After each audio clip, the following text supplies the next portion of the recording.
ప్రయాగరాజ్ మహాకుంభమేళాలో జరిగిన ఈ అద్భుతం ప్రపంచాన్నే అబ్బురపరుస్తుంది. ఒక్కసారిగా 20 సంవత్సరాల అమ్మాయి గంగా నదిలో పరిగెత్తడం ప్రారంభించింది. దీనిని కళ్ళారా చూసిన ప్రతి ఒక్కరూ ఆశ్చర్యంతో షాక్ అయ్యారు. మన పెద్దలు అంటూ ఉంటారు కదా, శివానుగ్రహం లేనిదే చీమైనా కుట్టదు అని. అలాగే వారు సాధించలేనిది అంటూ ఏదీ ఉండదు అని. భవసాగరాన్ని కూడా సునాయాసంగా దాటగలరు అని.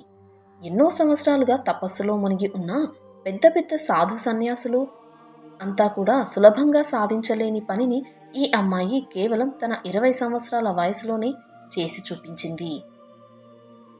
వాస్తవానికి ప్రయాగ్రాజ్కి పక్కన ఉన్న ఒక చిన్న గ్రామంలో నివసించే తులసి అనే అమ్మాయి చిన్నతనం నుండే భగవంతుడైన ఆ మహాదేవుడి గొప్ప భక్తురాలు. ఆమె ప్రతిరోజు ఉదయం ఆ శివుడి యొక్క నామస్మరణతో మొదలై పడుకునేటప్పుడు ఆ పేరుతోనే ఆమె దినచర్య ముగించేది. ఆమె ఆ దేవదేవుడి నామజపాన్ని ఎప్పుడూ చేస్తూ ఉండేది. ఏ పని చేసినా ఆమె ఆ నామజపాన్ని మరిచేది కాదు. అయితే ఆ గ్రామం పక్కనే గంగా నదికి మరొక వైపున ఒక నాగ సన్యాసి కుటీరం ఉంది. దాంతో అందులో ఉండే సన్యాసులకు తులసి ప్రతిరోజు ఆహారం తీసుకువెళుతూ ఉండేది.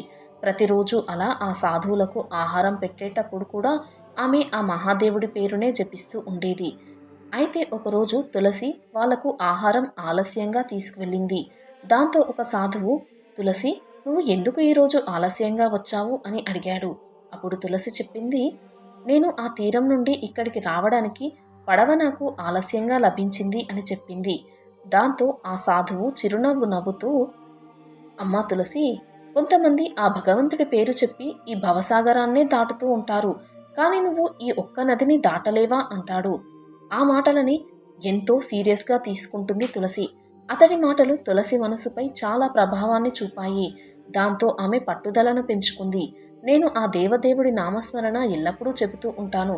ఈసారి ఆ మహాదేవుని తలుచుకొని నేను ఆ నదిని ఖచ్చితంగా దాటాలి అనుకుంటుంది. ఆమె అలా చాలా దృఢ నిశ్చయంతో ఉంటుంది.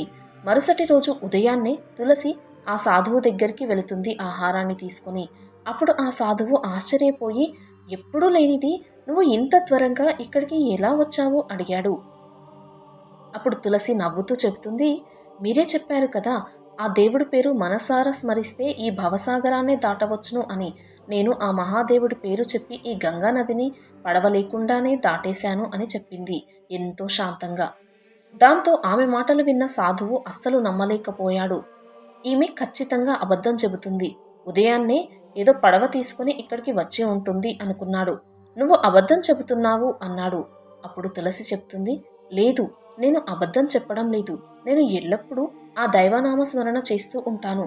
అటువంటిది నేను ఎందుకు అబద్ధం చెబుతాను అంటుంది.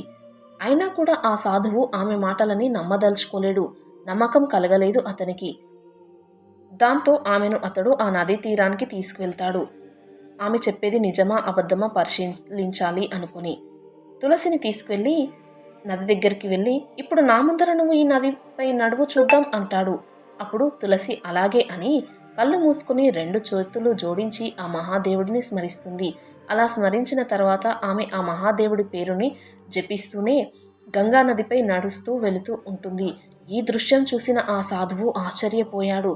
అతడి కళ్ళను అతడే నమ్మలేకపోయాడు. వెంటనే అతడు తన శిరస్సును వంచి పాదాభివందనం చేశాడు తులసికి. అమ్మా దేవి, నువ్వు ఎంతో గొప్ప భక్తురాలివి. నేను ఇప్పుడు నీకు శిష్యుడిగా ఉండాలి అనుకుంటున్నాను. నేను నా జీవితాంతం చాలామందికి దేవుని పేరు చెప్పమని, నామజపం చేయడం వలన ఎన్నో ప్రయోజనాలు కలుగుతాయని ఎంతో బోధించాను.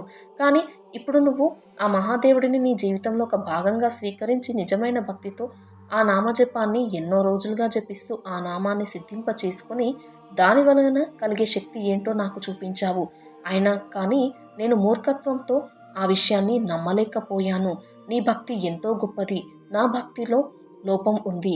అందుకే నీకు ఈ అద్భుతం జరిగింది. నువ్వు ఈ అద్భుతాన్ని చాలా సునాయాసంగా చేయగలిగావు. నా కళ్ళు తెరిపించావు. నమ్మకం అనేది ఎంతో దృఢంగా ఉండాలి. ఆ దేవుడిపై నమ్మకం లేనిది ఎన్ని పూజలు, వ్రతాలు, నామజపాలు చేసినా ఎటువంటి ప్రయోజనం ఉండదు అని నువ్వు నాకు ఈరోజు నిరూపించావు. ఈ దృశ్యాన్ని చూసి నా జన్మ ధన్యమయ్యింది. నేను చేసిన పొరపాటు తెలుసుకున్నాను అన్నాడు. ఈ సంఘటన ద్వారా నిజమైన భక్తి ద్వారా ఏ అసాధ్యమైన పని అయినా సాధ్యమవుతుంది అని నిరూపించబడుతుంది. దైవనామస్మరణ కేవలం మాటలకే కాదు, దానిపైన అంతులేని నమ్మకం పెట్టుకొని భక్తి శ్రద్ధలతో దానిని జీవితంలో ఒక భాగంగా చేసుకొని ఆ భగవంతుడిపై పూర్తి భక్తి నిష్టతో దానిని జీవితంలో ఒక భాగంగా చేసుకుంటే జీవితంలో కలిగే కష్ట సుఖాలను సునాయాసంగా దాటగలగవచ్చును. ఈ సంఘటన ఆ దేవదేవుడి యొక్క అపారమైన కరుణ మరియు భక్తి ప్రభావానికి ప్రత్యక్ష ఉదాహరణ. ఈ కథ మనకు ఒక గొప్ప సందేశాన్ని అందిస్తుంది. భగవంతుడిపై నిస్సందేహమైన నమ్మకం మరియు ఆత్మ సమర్పణలతో ఎలాంటి కష్టమైన మార్గమైన సులభతరం అవుతుంది. కాదంటారా?